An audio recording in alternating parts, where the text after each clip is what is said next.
Yes, over to you, sir.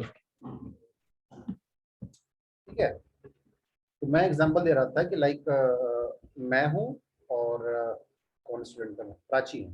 ठीक है, मुझे एजुकेशन की एक्सेस मिली, प्राची को एजुकेशन की एक्सेस नहीं मिली। और now we both are like I am also 25 and imagine Prachi is also 25। तो अब मेरे पास एजुकेशन है तो मुझे नौकरी मिलेगी, प्राची अभी भी यही है। तो जब मुझे नौकरी मिली तो मेरी इनकम हुई और इनकम मुझे यहाँ पहुंचाई, प्राची अभी भी यही है। मुझे इनकम मिली तो मैं ज्यादा फ्री हूँ, मैं ज्यादा सीख रहा हूँ, मैं ज्यादा बाहर जा रहा हूँ, चीजों को और अच्छे समझ रहा हूँ, मैं फिर यही हूँ। फिर प्राची के पास अगर एजुकेशन नहीं है तो प्राची मुझे कभी कोप अप ही नहीं कर पाएंगी अनटिल अनलेस कुछ बहुत जो एक्सेप्शनल केसेस होते हैं कि कुछ लोग एजुकेटेड नहीं भी होते हैं बट वो इतने वाइज होते हैं कि सोसाइटी में टॉप पे पहुंच जाते हैं। कई सारे आप केसेस ऐसे देखोगे, काफी अनपढ़ लोग हैं, मतलब उनको एजुकेशन का कुछ नहीं पता, बट फिर भी वो अपने आप को विजडम वाइज इतना डेवलप कर लेते हैं, इतना डेवलप कर लेते हैं कि सोसाइटी के एजुकेटेड लोगों से भी उनकी जो प्रेस्टीज होती है वो ज्यादा होती है, बट वो रेयर होता है। अब देखो, यहाँ पे फैमिली का क्या रोल होता है। जनरली आप सबने देखा होगा मूवीज में भी और रियलिटी में भी, अगर बगल में अपने फेस किया होगा कि घर में जब लड़की का जन्म होता है तो उन्हें लगता है कि अब तो एक लाइबिलिटी आ गई है। ठीक है, उसके अलावा जो न्यूट्रिशनल और फूड का ट्रीटमेंट है कहीं ना कहीं वो वेरी करता है। एक बहुत अच्छी लाइन है कुछ ना कि घर में जो रोटी बनाता है सबसे आखिरी रोटी वही खाता है। ये जेंडर कंसेप्ट से आप समझिए कि मदर हमारी जो सबके लिए खाना बना रही है लेकिन लास्ट में सबका बचा हुआ खाना खाती है। तो कहीं ना कहीं जो न्यूट्रिशनल इनपुट होना चाहिए उनका, वो डिफरेंस हुआ। अब उसके बाद क्या हुआ, सबके घर में आपने देखा होगा जो जनरली जनरली जो डिसीजन मेकिंग है वो किसका होता है, मम्मी का होता है, पापा का होता है। प्राची, दिलशाद, स्नेहा, तशनीम, आप लोग बताइए। पापा का ही सर। जो मेजर डिसीजन होता है क्या खाना बनाना है, मैं उसके डिसीजन की बात नहीं कर रहा हूँ। पापा का ही होता है सर। तो कहीं ना कहीं डिसीजन मेकिंग में भी वुमेन की मेन का डोमिनेंस है। मैं ये नहीं कह रहा हूँ कि फीमेल का डोमिनेंस होना चाहिए, बट डिस्कशन होना चाहिए, कंकरेंस होना चाहिए और म्यूचुअली डिसीजन लेना चाहिए जो दोनों लोग चाहते हो। जैसे अब घर के जो काम है, बच्चा पालना एंड ऑल, ये किसकी रिस्पॉन्सिबिलिटी मानी जाती है, आदमी की कि औरत की? ठीक है, तो फैमिली ने यहाँ पे डिफरेंसेस दिए। अब सोसाइटी सोसाइटी ने क्या किया कि नॉर्म्स बना दिए कि जैसे पुलिस अभी तक जो था, मतलब अब तो सब है, जो हमारा नॉर्मल हमारा वो कंसाइंस कहता है कि जहां भी पावर का यूज होना है वहां किसको होना चाहिए, मेल को या फीमेल को? ठीक है, मेल को ज्यादा होना मेल चाहिए। को। जहां बात डिसीजन मेकिंग की आती है, पॉलिटिक्स की आती है, तो किसकी होनी चाहिए, मेल को। मेल। एक बहुत अच्छा वेब सीरीज था, आपने देखा होगा अगर, पंचायत, देखा है आप लोगों ने? अमेजन प्राइम पे टीवीएफ की एक वेब सीरीज थी पंचायत।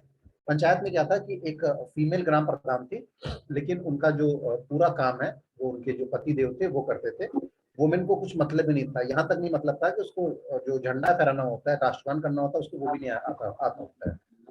तो कहीं ना कहीं इस चीज को जो प्रॉब्लम है पॉलिटिकल रिप्रेजेंटेशन की, पहले तो वो पापा के बिगड़े हैं, माई के दुलारे। कौन है भाई?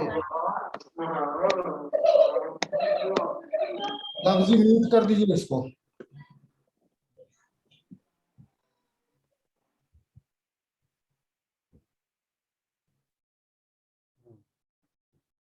तो जो पॉलिटिकल रिप्रेजेंटेशन है वो फीमेल का कम है, और जो फीमेल का है भी वो रियल नहीं है।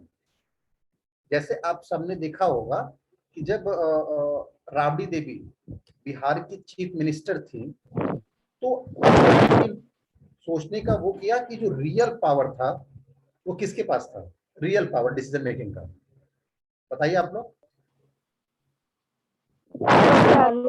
हाँ सर, लालू प्रसाद यादव के। ठीक है, तो पहले तो उनका पॉलिटिकल रिप्रेजेंटेशन नहीं है, और दूसरा रिप्रेजेंटेशन है भी तो उन्हें सिर्फ एक मुखौटा बनाया गया है। गाँव में आप देखो जो ग्राम प्रधान का इलेक्शन होता है, जो मुखिया का इलेक्शन होता है, कहने को औरत मुखिया रहेगी, रिजर्वेशन है इसलिए वुमेन को इलेक्शन में लड़ा दिया, लेकिन रूल कौन करता है? मेल। इसको बोला जाता है पंचायत पति सिंड्रोम। ठीक है, मतलब कि पंचायत में है मुखिया जो फीमेल है, लेकिन पति सब काम करते हैं, पंचायत पति सिंड्रोम, इसको आप यूज कर सकते हो कहीं पे भी इस वर्ड को। अब देखो, अब ये सोचो कि शादी हो गई, तो शादी होने के बाद किसके साथ लड़की को रहना है, ये लड़की का डिसीजन होना चाहिए ना, कि वो सास ससुर के साथ रहना चाहती है कि अपने मम्मी पापा के साथ रहना चाहती है। लेकिन ये उसको अधिकार नहीं है, वो अपने मायके नहीं रह सकती, उसको ससुराल जाना ही होता है। जबकि आदमी वो तो अपने घर ही रहता है। ठीक है, और उसके बाद कहीं पे भी आज का जो हमारा सोशल एक वो हमारा वो है कि अगर कोई भी आदमी औरत से राय लेता है, औरत की सुनता है, तो उसको सोसाइटी में एक स्पेशल टर्म से बुलाया जाता है। ठीक है, वो सब आप जानते हो, I am not going to take the word, but उसको इस तरीके से माना जाता है कि अपनी बीवी का गुलाम है। ठीक है, तो ये डिफरेंसेस फिर सोसाइटी ने क्रिएट किया, फैमिली ने तो क्रिएट किया ही था, सोसाइटी ने भी डिफरेंस क्रिएट कर दिया। अब देखो रिलीजन, कभी तुमने देखा है कि जो मैक्सिमम व्रत्स होते हैं फास्ट जो होते हैं वो औरतें क्यों रखती हैं? क्यों? जूतिया, तीज, भैया दूज, जितने भी फास्ट है वो कौन रखता है? कितने लोगों ने यहाँ पे अभी भैया दूज रक्षाबंधन वाले दिन तब तक खाना नहीं खाया जब तक भाई को राखी नहीं बांध दिया था? मैक्सिमम लोग सर। आपके भाई ने भी वही काम किया था, जब तक राखी नहीं बंधवा लूंगा खाना नहीं खाऊंगा? शायद नहीं। ठीक है, तो रिलीजन ने इस तरीके से क्या किया कि मतलब लाइक इस तरह के जो काम फास्ट रखने वाले और ये सब सारे काम किसको असाइन किए? फीमेल को। उसके बाद आप देखो, कभी भी आपने देखा कि किसी मस्जिद का जो हेड है, जैसे इमाम साहब जिनको हम कहते हैं, वो कभी फीमेल हो देखा है आपने? जैसे मुंगेर में मान लो मैं कह रहा हूँ 10 मस्जिदें हैं, तो आपने किसी मस्जिद में देखा कि कोई औरत लीडर हो? या किसी बड़े मंदिर में, विंध्याचल चले जाइए, काशी विश्वनाथ चले जाइए, बैजनाथ धाम बगल में चले जाइए, क्या आपने देखा कि वहां का जो मुख्य पंडा था या मुख्य जो ब्राह्मण थे, क्या वो फीमेल थी? कहीं देखा है आपने ऐसा? No sir. लेकिन जितने इंपॉर्टेंट रिलीजियस सेरेमनी होते हैं, जैसे पुष्प दान करना है, जो भी करना है, वो कौन करता है? मेल करते हैं। अब जैसे देखो ना, अभी जिसको हम बोलते हैं जनेऊ संस्कार, ठीक है, जनेऊ संस्कार, उपनयन संस्कार, ये सब जितने भी है एजुकेशन वाले बात, एक संवर्तन संस्कार है जो हमारे हिंदू माइथोलॉजी में है ना, शायद 16 संस्कार होते हैं, कहीं कहीं 34 भी है, बट मेजर में 16 यस सर, संस्कार होते हैं। 16 तो इन संस्कार। संस्कार में आप देखो जो मैक्सिमम संस्कार में सिर्फ और सिर्फ मेल को डेडिकेटेड है। उपनयन संस्कार, द्विज, उपनयन क्या होता है? उपनयन होता ये है कि जब स्त्री के गर्भ में बच्चा होता है, तो औरत के लिए एक पूजा की जाती है कि ये लड़का न हो। ठीक है, तो आप सोसाइटी का माइंडसेट समझिए कि वो गर्भ में है तो मेल चाइल्ड की रिक्वायरमेंट उनको हो, मेल चाइल्ड पैदा, उसके लिए स्पेशल रिचुअल्स किए जाते हैं। सिमिलरली जनेऊ संस्कार, जनेऊ संस्कार क्या होता है कि आप उस संस्कार के बाद एजुकेशन को चले जाते थे, तो वो कभी आपने देखा जनेऊ संस्कार फीमेल का होते हुए? नहीं। जब वो जनेऊ संस्कार के बाद, जिसको द्विज कहते हैं कि सेकेंड बर्थ, जब वो चले जाते थे जंगल में ऋषि मुनियों के पास एजुकेशन लेके के लिए, जब वो वहां ले लेते थे तो एक नया संस्कार होता, संवर्तन संस्कार। संवर्तन संस्कार मतलब जिसको आज डेट में हम कहते हैं कन्वोकेशन। ये सब अधिकार किसको दिए गए थे? सिर्फ और सिर्फ मेल को दिया गया था। अब देखो एजुकेशनल डिफरेंसेस, अब जब ये सोसाइटल, फैमिली और रिलीजियस डिफरेंसेस आ गए तो एजुकेशन भी डिफर करेगा। नॉर्मली जो घर के लड़के हैं उन्हें अच्छे एजुकेशनल इंस्टीट्यूट में भेजा जाता है। जैसे आप में से ही कई लोग इमेजिन करो कि हो सकता है आप में से कई के भाई लोग पटना में पढ़ रहे हो, दिल्ली यूनिवर्सिटी में पढ़ रहे हो, लेकिन आपको इसलिए यहाँ रखा गया है कि भाई लड़की है, उतना दूर क्या करने जाएगी। अगर ऐसा नहीं है तो आप लोग बहुत लकी हो, बट इंडिया में अभी भी मेजोरिटी केसेस में ये चीज होती है कि लड़की है तो उसको हम बाहर पढ़ने के लिए नहीं भेजेंगे। ठीक है, उसके बाद देखो जल्दी, अभी तक क्या होता था कि जब लड़के को क्या कहते हैं कि तुम्हें पढ़ाई करनी है, तुम इंजीनियर बनो, डॉक्टर बनो, लड़कियों के लिए सब्जेक्ट तक डिसाइड है कि बेटा तुम गृह विज्ञान पढ़ना, तुम समाजशास्त्र पढ़ना, तुम पॉलिटिकल साइंस पढ़ना। देखो हर सब्जेक्ट बराबर होता है, मैं उसकी बात नहीं कर रहा हूँ, लेकिन सोसाइटी के माइंड में ये होता है ना, कुछ कोर्सेज अच्छे हैं, कुछ कोर्सेज खराब हैं। जो अच्छे कोर्सेज हैं उन पे मेल को भेजा जाएगा और जो खराब कोर्सेज पे फीमेल को। आप कभी चले जाना इंजीनियरिंग इंस्टीट्यूट में, मैकेनिकल इंजीनियरिंग में, तो वहां देखोगे 100 लड़के हैं, 1 लड़की है। और उसके कई सारे रीजन है, लड़कियां मैथ्स पढ़ना भी नहीं चाहती, उनके अपने इंडिविजुअल चॉइसेस भी होते हैं, ठीक है। उसके बाद और लड़कियों को भी उतनी फ्रीडम नहीं दी जाती जितना लड़कों को दी जाती है अपना कैरियर चूज करने के लिए। जैसे एग्जाम्पल स्निग्धा है या दीपा है या पूजा है, ये अपने घर में कहें कि मुझे एसएससी की तैयारी करना है, मुझे दिल्ली जाना है, तो शायद, आई एम नॉट वेरी श्योर आप लोग घर की क्या कंडीशन है, बट शायद आपसे कहा जाए कि इतनी दूर क्या करने जाओगे, ये सब मत करो, तुम वो करो जो मुंगेर में है, मुंगेर में भी तो कोचिंग है, वहां से कर लो। लेकिन यही अगर आपके भाई साहब बोलेंगे कि नहीं मुझे पढ़ना, मुझे दिल्ली जाना, बिना वहां गए मैं नहीं कर पाऊंगा, तो शायद वो एग्री कर जाए, ठीक है। अब देखो जब फैमिली, सोसाइटल, रिलीजियस, एजुकेशनल सारे के सारे डिफरेंसेस आ गए, अपने आप क्या होगा फिर, डिफरेंसेस आने स्टार्ट हो जाएंगे। Gender is a social construct, ये हमने बनाया है, ये वास्तव में नहीं होता। कहते हैं कि खाना बनाना औरतों का काम है, लेकिन आप जानते हो दुनिया के जो बेस्ट शेफ हैं वो कौन है, आदमी औरत है?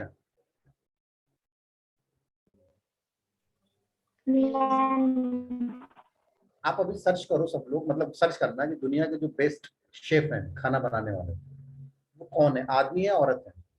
सब के सब आदमी है। आप कभी किसी अच्छे होटल्स में जाओ, लाइक 5 स्टार होटल में ताज में जाओ, या यहाँ पे अच्छा होटल पटना का मौर्य है वहां जाओ, वहां देखो जितने खाना बनाने वाले हैं 90% वहां पे शेफ हैं, जो है वो मेल है।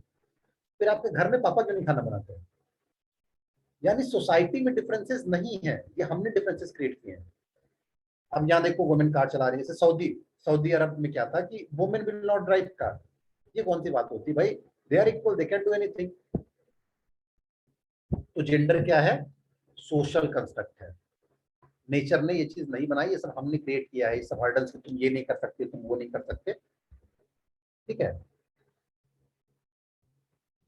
And this bias is to be removed, both male and females are equally capable of doing things. If the nation or world is to progress, gender equality must be brought into effect, ठीक है। अगर आप चाहते हो समाज का विकास हो, सब तरफ खुशहाली हो और चीजें अच्छे से जाएं, तो आपको जेंडर के बीच में जो बराबरी है वो लाना पड़ेगा। तो उसके बाद क्वेश्चन उठता है कि जेंडर इक्वलिटी है क्या, ठीक है, व्हाट इज जेंडर इक्वलिटी। इतनी देर तो हम बात कर रहे हैं जेंडर इक्वलिटी, बट ये जेंडर इक्वलिटी है क्या, ठीक है। सबसे बड़ी बात देखो, आज के डेट में अगर हम जेंडर इक्वलिटी को समझना चाहें तो हमें ये समझना होगा सबसे पहले कि ऐसा नहीं है कि जेंडर इक्वलिटी 5 दिन में आ जाएगी। Gender equality is very long term process, it's long term goal, ठीक है। अब वो लॉन्ग टर्म गोल अचीव करने के लिए हमें क्या करना होगा कि जो भी सेक्स बेस्ड डिस्क्रिमिनेशन है, सेक्स बेस्ड डिस्क्रिमिनेशन में मेल और फीमेल के बीच में, औरत और आदमी के बीच में जो डिफरेंसेस हैं उनको खत्म करना होगा। खत्म करने के लिए क्या जरूरी है कि पहले कम करना होगा, कम करते करते खत्म होना चाहिए, ठीक है।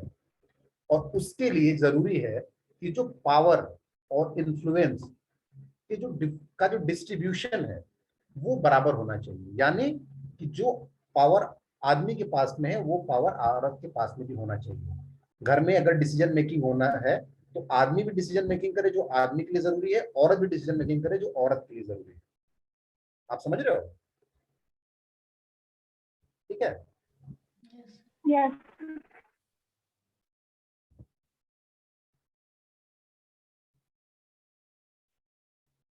And gender equality is the process, ठीक है। ये आप समझो ना कि ये प्रोसेस है, हर चीज जो आप करते हो उसमें वो चीज इंक्लूड होना चाहिए, इनकॉर्पोरेट होना चाहिए। और सबसे इंपॉर्टेंट लाइन यहाँ पे क्या है कि being fair to women and man. सिर्फ वुमेन की बात नहीं की गई है, मेन और वुमेन दोनों की बात की गई है। इसका मतलब जेंडर इक्वलिटी मतलब ये नहीं है कि आप फीमेल सुपीरियर हो जाए मेल से। अल्टीमेटली हमें क्या चाहिए, इक्वलिटी चाहिए, ठीक है। और ये इक्वलिटी के लिए जरूरी है कि जो हिस्टोरिकल सोशल जो भी डिसएडवांटेज हैं डिसएडवांटेज मतलब कि हिस्टोरिकली उनको एजुकेशन नहीं मिला, हिस्टोरिकली उनको घर का काम करने को कहा गया, हिस्टोरिकली उनको सबड्यूट किया गया है, हिस्टोरिकली उनको बुर्के और पर्दे में रहने के लिए कहा गया, हिस्टोरिकली उनको पढ़ने नहीं दिया गया, हिस्टोरिकली उनको जॉब नहीं करने दिया गया। तो उन चीजों से हमें निजात पाना होगा ताकि एक लेवल प्लेइंग फील्ड में आए, ठीक है। और लास्ट में सबसे इंपॉर्टेंट यहाँ लाइन है, इक्विटी लीड्स टू इक्वलिटी। इसका मतलब आप समझ रहे हो, equity leads to equality. Sir हिस्सेदारी होता है equity, equity leads to equality, मतलब दोनों को बराबर का किसी भी काम में मिलना चाहिए। नहीं, बराबर का इक्वालिटी ट्रीटमेंट इक्वालिटी इज कोई देती है सर। इक्विटी। आप लोग जो बता रहे हैं वो दोनों इक्वलिटी है, इक्विटी नहीं है। समझो ये एक क्रिकेट का ग्राउंड है, ठीक है, जहां क्रिकेट हो रहा है।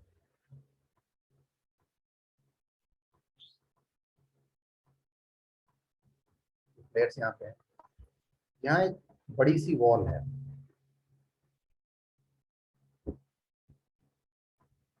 ये सबसे इजी डायग्राम है। यहाँ सबसे पहले स्नेहा है जिनकी हाइट 6 फीट है, और ये यहाँ से मैच देख रही हैं, और ये जो दीवार है वो 8 फीट की है। इनको 2 फीट का स्टूल दे दिया गया, ये 2 फीट का स्टूल तुम यूज करो, उस पर खड़े हो जाओ जैसे स्नेहा, आप मैच देखो। दूसरा, वहीं पे दीपा भी है, दीपा की हाइट है 4 फीट की, दीपा को भी 2 फीट का स्टूल दिया गया कि तुम भी मैच देखो। क्या दीपा मैच देख पा रही है? No sir. No sir. ये यहाँ बीच में दीवार है,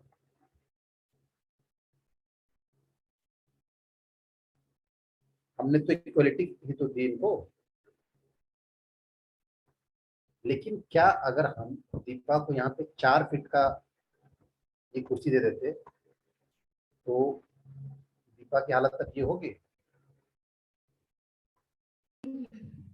यस सर। दीपा मैच देख पा रही हैं? आप दोनों बराबर हैं। This is equity. इक्विटी मतलब जो डिफरेंसेस है इनको कम करना, हर वो चीज जो डिफरेंसेस को कम करे वो है इक्विटी। और ये जो दीवार यहाँ मैंने आपको दिखाने की कोशिश की वो ये क्या है? ये दीवार किसने क्रिएट की है? सोसाइटी, रिलीजन, फैमिली, इसने ये दीवार क्रिएट की है। और इस दीवार के ऊपर दीपा आए, वो स्नेहा के पैरेलल रहें, इसके लिए जरूरी है कि इनको यहाँ पे इक्विटी बेस्ड ट्रीटमेंट मिले। इक्वल ट्रीटमेंट नहीं, equity based treatment. What my point? Yes sir. ये लाइन याद रखो, इक्विटी लीड्स टू इक्वालिटी।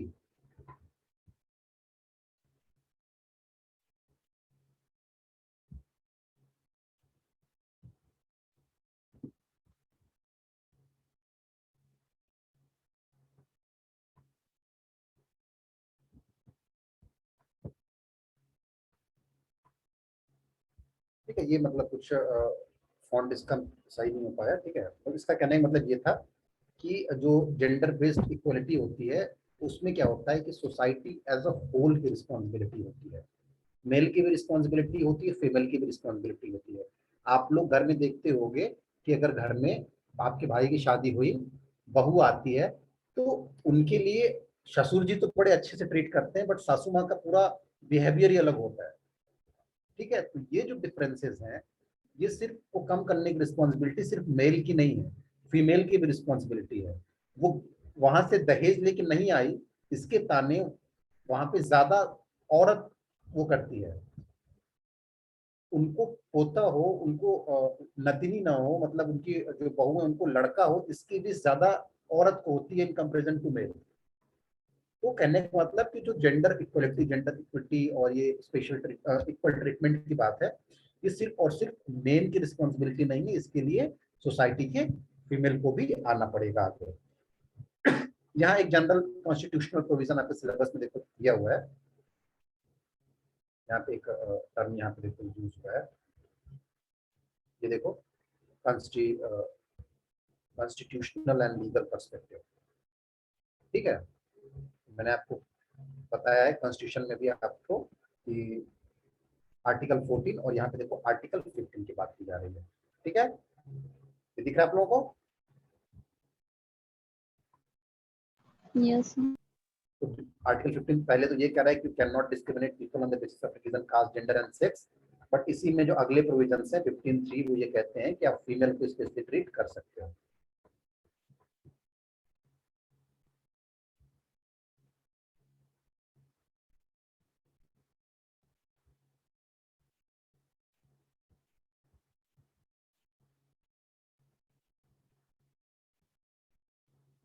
अब ये देखो कुछ लॉज बनाए गए हैं जो वुमेन के बेटरमेंट के लिए बनाए गए हैं। सबसे पहले देखो ये विडो रीमैरिज एक्ट है कि विधवा पुनः विवाह अपना कर सकती है। दूसरा डाइवोर्स एक्ट 1955 में बनाया गया कि आदमी सिर्फ तलाक नहीं देगा, औरत को भी अधिकार है कि वो तलाक दे सके। डाउरी एबोलिशमेंट एक्ट मतलब जो दहेज के खिलाफ एक्ट बनाए गए। एडॉप्टेशन की राइट दी गई। रेप के लिए बनाया गया लॉ, और संपत्ति के अधिकार के लिए भी नियम बनाए गए। ये सब नियम क्यों बनाए गए? ताकि औरत को इक्वल ट्रीटमेंट, इक्वलिटी का ट्रीटमेंट मिल सके। इसके अलावा कई सारे स्कीम्स हैं, जैसे जीवन माता महिला आधार बीमा योजना है, महिला समृद्धि योजना है, वुमेन को रिजर्वेशन दिया गया पॉलिटिक्स में 33%, और इसके अलावा जननी सुरक्षा योजना है, इंदिरा गांधी फेलोशिप है, और नई रोशनी स्कीम है, और बेटी बचाओ बेटी पढ़ाओ योजना है। कई सारे ऐसे गवर्नमेंट की स्कीम्स हैं जिसके थ्रू गवर्नमेंट चाहती है कि फीमेल को भी उस पार पे पहुंचाया जा सके जितना कि मेल है। मेल को और फीमेल को इक्वल पोजीशन मिल सके, इसके लिए गवर्नमेंट कई सारे इनिशिएटिव ले रही है। ये आपका एक कंक्लूडिंग लाइन है कि जो इक्वलिटी है इसका मतलब ये नहीं है कि औरत वो करने लगे जो उसके लिए अच्छा है, बल्कि औरत वो करे जो दोनों के लिए अच्छा हो और एक अच्छी अपॉर्चुनिटी ओपन हो। आप समझ रहे हो इस लाइन का मतलब? ये लाइन ये कह रहा है कि अगर आपको स्पेशल प्रिविलेज दिया जा रहा है, आपको स्पेशल राइट दिया जा रहा है, तो कहीं ना कहीं आपको स्पेशल रिस्पॉन्सिबिलिटीज और स्पेशल ड्यूटीज भी दी जा रही हैं। ये ड्यूटी और ये रिस्पॉन्सिबिलिटी कि आप दोनों जो सेक्सेस हैं, मेल और फीमेल, दोनों को इक्वली ट्रीट करोगे और अपने अधिकारों का चयन, अपने अधिकारों का प्रयोग इस तरीके से करेंगे जिससे दोनों जेंडर का और सोसाइटी का भला हो, ना कि सिर्फ आपका भला हो। जैसा कि पेपर में आता रहता है अक्सर कि गलत आरोप लगाया दहेज का, उसके साथ लड़के के साथ वो किया, मतलब ये सब चीजें नहीं होनी चाहिए। इससे क्या होता है, फिर आपके ऊपर ही लायबिलिटी क्रिएट होती है। ठीक है, और लास्ट में स्लाइड ये कह रही है कि जेंडर इनइक्वालिटी नहीं होनी चाहिए। तो ये एक बेसिक जेंडर का डायमेंशन था जिसमें हमने इक्वालिटी, जस्टिस, कॉन्स्टिट्यूशनल प्रोविजन और गवर्नमेंट की इनिशिएटिव्स, इन सब की बात की। ये पूरा आज का मेरा मैंडेट था। अब आप क्या करो कि जो भी आपको लगता है, कोई डाउट है, कोई क्वेश्चन है, आप मेरे से पूछो रैंडमली, जो भी थॉट आए। क्योंकि ऐसे टॉपिक्स क्या होते हैं ना, जब हम साथ डिस्कस करके जब पढ़ते हैं तो भी ज्यादा अच्छे समझ में आता है। एक एक करके आप सब लोग, जो भी आपका चाहे सिलेबस रिलेटेड हो या ना हो, आपका अपना इंडिविजुअल एक्सपीरियंस हो, आपने इंडिविजुअली कभी कोई चीज फेस की हो, आपको नहीं समझ में आओ मुझे क्या करना चाहिए, ऐसा है, तो आप एक एक करके पूछो, मैं उसको डिस्कस करूंगा आपके साथ।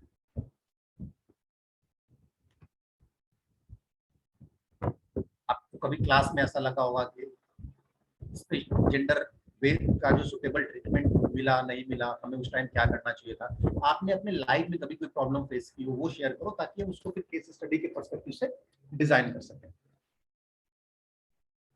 या सबको अभी तक बराबरी का ट्रीटमेंट मिला है? Snigdha, Sneha, Prachi, no sir. दीपा, दिलशाद, वीना?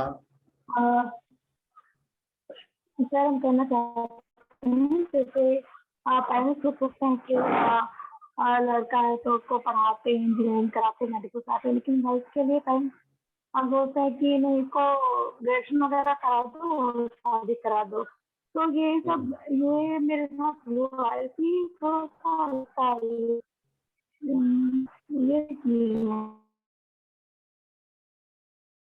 अच्छा मुझे चीज बताओ। हाँ मैं बता रहा हूँ, ये सपोज करो एक नाव है, ये समंदर है, तुम नाव पे बैठी हो, नाव पलट गई, तुम डूब रही हो, तुमको बचाना किसकी रिस्पॉन्सिबिलिटी है? तुमको कौन बचाएगा? खुद बचाओगे ना। तो सबसे पहले तुम्हें अपना स्टैंड लेना है, ये सबसे जरूरी है। तुम्हें चीजों को लेके वोकल होना है, बोलना है, अपनी बात रखनी है, अपने डिसीजन कन्वे करने हैं। अगर वो डिसीजन अच्छे हैं तो वो डिसीजन आपके भले के लिए हैं। आप पढ़ना चाहती हो तो आप अपने डैड से, अपने मॉम से बोलो यू वांट टू स्टडी। ये मत सोचो कि घर वाले क्या बोलेंगे। पहले अपने डिसीजन को कन्वे करो, तुम्हारा सुधार। लेकिन सर गर्ल्स हाँ। फाइनेंशियली इंडिपेंडेंट नहीं है ना, तो उसको फंडिंग तो गार्जियन कर रहा है, तो हाँ, मैं उनके आपसे मन क्या कह रहा हूँ। मुताबिक उनको चलना ही पड़ता है। हाँ हाँ, सबसे पहले मैंने क्या आपसे कहा कि सबसे पहले आप अपने डिसीजन को कन्वे तो करो, इस डर से कि पापा इस करना चीज को जरूरी नहीं है। मानेंगे। हम्म। डिसीजन पापा मानेंगे नहीं, ये गलत है। सबसे पहले डिसीजन को कन्वे करो। अगर सपोज करो आपके डैड कहते हैं कि ठीक है बेटा, आपको जाना है, आप जाओ पढ़ो, आप नहीं जाओगे। जब पापा कहते हैं कि नहीं जाओगे, then try to ask why. और ये सब चीजें गुस्से में आपको नहीं करनी है, ये आपको जेंटली बैठ के पेशेंटली करना है कि व्हाई। क्योंकि हो सकता है आप अपने डैड के भी अपने अलग रीजंस हो सकता है वो आपसे कहें बेटा हमारी टोटल फैमिली इनकम 10 रुपए है, तुम्हारे घर में तुम्हारे मम्मी के इलाज पे 5 रुपए चले जाते हैं, 5 रुपए हम खाना खाते हैं, बताओ मैं तुम्हें कहाँ से पढ़ा लूं। अगर ये सर्कमस्टेंसेस है, फिर आपकी रिस्पॉन्सिबिलिटी बनती है कि आप देखो कि बिना अपने डैड के ऊपर लोड दिए हुए, बिना ये इनकम को यूज किए हुए आप कैसे कर सकते हो। और बिलीव मी, अगर आप ये चीज चाहते हो तो आप किसी को कोचिंग पढ़ा के कैसे भी पैसे अर्न कर सकते हो। सिमिलरली गवर्नमेंट के कई सारे स्कीम्स पैरेलली रन करते हैं, आप उनके बारे में जानिए, अपने आप को अवेयर बनाइए कि क्या हमारे पास क्या क्या हुआ है। जैसे सपोज करो आप में से कईयों को नहीं पता होगा कि अगर आप अपने माँ बाप के इकलौते चाइल्ड हो और आप फीमेल हो तो आपके लिए फेलोशिप पूरी लाइफ लॉन्ग मिलती है, इंदिरा गांधी फेलोशिप। आपके एलकेजी से लेके जितनी भी पढ़ाई करोगे सब गवर्नमेंट पे करेगी, लेकिन मैं जानता हूँ मैक्सिमम आप लोगों को पता ही नहीं होगा। तो अपने आप को अवेयर करो, अपने राइट के बारे में जानो। आप बताओ पापा को कि हम ये चीजें ऐसे करके कन्वे करना चाहते हैं, और आई एम श्योर आप अगर डिस्कस करोगे तो फेयर चांसेस हैं कि आपके डैड भी उस चीज को मानेंगे।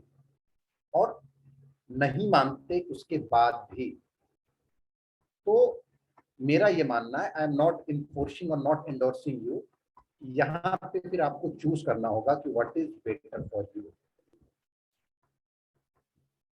और जेन्युइन वाला बेटर, ये नहीं कि बस मैंने कह दिया तो मेरे लिए बेटर है।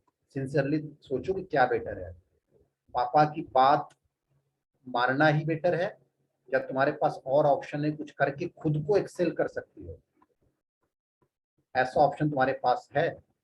दुनिया में बहुत सारे एग्जाम्पल्स हैं जहाँ पे घर में घर वालों ने नहीं करने दिया लड़कियों को, लेकिन वो अपने मेहनत और अपने लगन से सोसाइटी के पीक पर पहुंची। तो मेरा ये मानना है कि अगर आपको अपने पे ट्रस्ट है, आपको लगता है कि आप सही कर रहे हो, आपका जो थॉट है, जो आपका विजडम है, जो आपके अंदर एम है वो जेन्युइन है, ऑनेस्ट हो आप, तो आप इस डायरेक्शन को चूज कर सकते हो, ये मेरा मानना है। बाकी हर आदमी का अपना एक इंडिविजुअल पर्सपेक्टिव होता है, एक इंडिविजुअल अपना रिस्पॉन्स होता है। अल्टीमेटली तुम्हें अपने अधिकारों को चुनना होगा, अपने अधिकारों का प्रयोग करना होगा, लेकिन साथ ही साथ ये भी तुम्हें ध्यान देना होगा कि सामने जो आदमी या पेरेंट्स आपके मना कर रहे हैं उनके रीजन को भी सुनो कि वो क्या है, ताकि आप उनके ओपिनियन को भी जानो। हो सकता है उनका जो रीजन हो वो जस्टिफिएबल हो, फिर आप अपना डिसीजन को अपने आप को चेंज करने की जरूरत पड़े। ठीक है, जैसे एग्जांपल समझो, आप एक्स हैं, आपका अफेयर किसी जेट के साथ है, आपने कहा कि मेरे को इससे शादी करनी है, घर वालों ने आपके लिए कोई एक ए चुना है, आपने घर वालों से पूछा पापा मेरी शादी जेड से क्यों नहीं हो रही है, उनका रिस्पॉन्स रहा वो ड्रिंक करता है, वो औरतों की रेस्पेक्ट नहीं करता है, he is financially not independent, वो दिन भर नशे करके लेटा रहता है, घर में अपने बुजुर्गों की इज्जत नहीं करता है। ये रीजन जो उन्होंने दिए, क्या आपको लगता है कि उनका सही रीजन है आपको ना करने के लिए, अगर चीजें ऐसी हैं तो? यस ऐसे केसेस में आपको एक को ही चूज करना चाहिए, क्योंकि आपने इनकी बात सुनी और आपको पता है कि चीजें ऐसी हैं। यहाँ पे कहने का मतलब कोई ओपिनियन सही या गलत है, उसको चूज करने से पहले अपने विजडम को यूज करो, अपने राइट को यूटिलाइज करो, और राइट का यूटिलाइज इस तरीके से करो जो मैंने लास्ट लाइन आपको यहाँ बताई थी, जो सबसे इंपॉर्टेंट लाइन थी, equality does not imply that women can behave in any manner they see fit, but it means that people of both the sexes get equal opportunities. समझी? ये पूरे के पूरे आपका जो डिस्कशन है उसका क्रक्स है। आपके पास स्पेशल राइट है, आपको यूज करना है, लेकिन यह यूज करते समय ये ध्यान देना है कि उससे सबका भला हो, उससे आप किसी को एडवर्स कंडीशन में नहीं डाल रहे हो। ठीक है? कोई और डाउट, कोई और क्वेश्चन? मयंक सर, कोई डाउट, कोई question? Very beautiful lecture sir, बहुत ही सर ने अच्छे से समझाया, इस जेंडर इक्वलिटी के कंफ्यूजन को समझाया, इक्विटी और इक्वलिटी के अंतर को समझाया आपने। स्टूडेंट्स, कोई डाउट किसी को? अगर कोई डाउट ना हो तो फिर क्लास को एंड करेंगे। कुछ पूछना है स्टूडेंट्स? नो सर चलो ठीक है, No, समझ करते हैं, ठीक। कोई डाउट हो तो आप लोग टेलीग्राम पे कर देंगे। ओके सर, बाय ठीक sir. Bye everyone. Thank you sir sir. Thank you sir thank